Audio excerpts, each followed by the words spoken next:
പ്രണയത്തിലുള്ള 2 വ്യക്തികൾ ഇന്ന് വരെ ഒരുപോലെ പ്രേമിച്ചിട്ട് ഉള്ള ചരിത്രം എവിടെയാ ഉണ്ടായിട്ടുള്ളത്?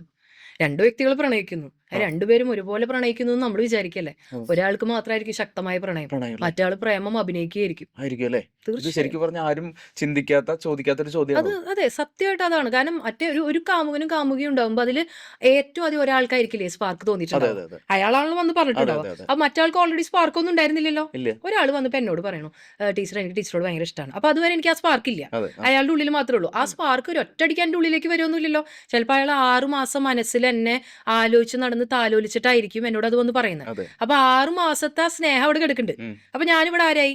ആമയും മുയലും കഥ പോലെയാ. ഉം. അയാൾ 6 മാസം എന്നെ സ്നേഹിച്ചിട്ടുണ്ട്. ഞാൻ ഇന്ന് തുടങ്ങിയിട്ടുള്ള ഒന്ന് ബിഗിൻ ഉം. ചെയ്തിട്ടുള്ളൂ. അപ്പൊ ഈ പ്രേമം ഒരിക്കലും ഒരേ റേഞ്ചിൽ പോകുന്നതല്ല. അല്ല. ഒരാൾ എന്നും മുന്നിലായിരിക്കും, ഉം. മറ്റാൾ പുറകിലും. ഇവർ രണ്ടുപേരും ഒന്നിച്ചാന്ന് വിചാരിക്കുന്നിടത്താണ് ഈ പ്രശ്നങ്ങൾ മുഴുവൻ വരുന്നത്. പിന്നെ അതിന്റെ ഇടയിലുള്ള ഒരു അഡ്ജസ്റ്റ്മെന്റ് ആണ് ഇത് മുന്നോട്ട് കൊണ്ടുപോകുന്നത്. അഡ്ജസ്റ്റ്മെന്റ് ആവുന്നതാണ് പ്രശ്നം. പ്രശ്നം. അഡ്ജസ്റ്റ് ചെയ്ത് കഴിഞ്ഞാൽ എന്നായാലും ഒരു ദിവസം അത് പൊട്ടിത്തെറിക്കും. ഉം. പിന്നെ നമ്മൾ അഡ്ജസ്റ്റ് ചെയ്യുമ്പോൾ നമുക്കത് ഇഷ്ടമായിട്ടല്ലല്ലോ നമ്മൾ അഡ്ജസ്റ്റ് ചെയ്യണം. ഉം. ഞാൻ എപ്പോഴും എല്ലാവരോടും പറയുന്ന കാര്യമാണ്, കോംപ്രമൈസ് ചെയ്യരുത്, കോംപ്ലിമെന്റ് ചെയ്യണം. കോംപ്രമൈസ് ചെയ്ത് കഴിഞ്ഞിട്ടുണ്ടെങ്കിൽ നാളെ നമുക്ക് ദേഷ്യം വരുമ്പോൾ ഞാൻ പറയും, നിനക്ക് വേണ്ടി ഞാൻ അന്ന് എത്രമാത്രം സഹിച്ചിട്ട് അവിടെ നിന്റെ കൂടെ നിന്നേ എന്ന് പറയുമ്പോൾ അതുവരെ നിന്നത് മുഴുവൻ വേസ്റ്റായി. അതുവരെ നമ്മൾ സഹിച്ചു നിന്നത് മൊത്തം ഇപ്പൊ വിളിച്ചു പറയുമ്പോൾ ആ നിന്നതിന്റെ വില പോയി. ഇപ്പൊ വിളിച്ചു പറഞ്ഞപ്പോൾ മൊത്തം സ്നേഹവും പോയി.